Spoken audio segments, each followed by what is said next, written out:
Bismillahi rahmani rahim. Alhamdulillah wa salatu wa salamu ala rasulillahi sallallahu alayhi wa sallam. Abatulaba n'abatuuliza kwa al-mimbar mu hadithi yaffe ey'olwaleero, hadithi ya Aisha, maama waffe Aisha radhiyallahu anha, yagamba ky'owekitiibwa Muhammadin sallallahu alayhi wa sallam yagamba, inna allaha rafiqun yuhibbu rifqa.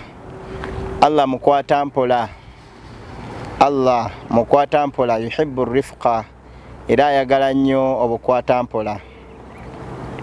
Naawe tunulamu, senga Allah yali akukwatirawo nga buli wokola ensobi akukwata senga tokyaliwo, senga Allah yali atubonereza nga buli nsobi gye tukola atubonereza, tetwandibaddewo, oba oliawo twandisiibye mu maziga na miranga. Naye Allah mukwata mpola. Omuntu akola ensobi Allah n'amukwata mpola, yani n'amulindiikiriza, oba oliawo ayinza okwenenya n'asangulawo oba n'akola ebimusonyisa ku madhambi g'aba akoze. Yuhibbu rifqa, bannange Allah ayagala nnyo omuntu omukwata mpola. Wa yu'ti ala rifqi ma la yu'ti ala al-'anf. Allah jalla jalaaluhu agabirira nnyo ku lw'obukwata mpola, kwatagabirira ala al-'unfi, ku violence, oba okwekalakasa, oba okwekumamu omuliro.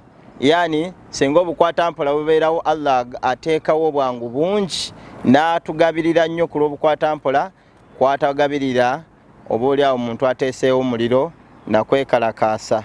Bannange, mu hadithi eno Nabi sallallahu alayhi wa sallam yagamba nti wama la yu'ti ala ma siwahu, era kwatagabirira ne kwebyo ebisigadde, yani tuteekeddwa nnyo okubeera n'obukwata mpola.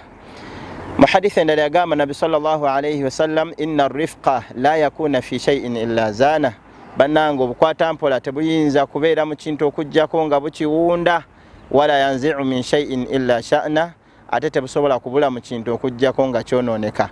Bizinensi, maka, famire n'ebintu byonna bye tukola tuteekemu obukwata mpola. Allah jalla jalaaluhu ajja kubeera nga atugabirira ku lw'obukwata mpola obwo. Assalamu alaikum wa rahmatullahi wa barakatuh.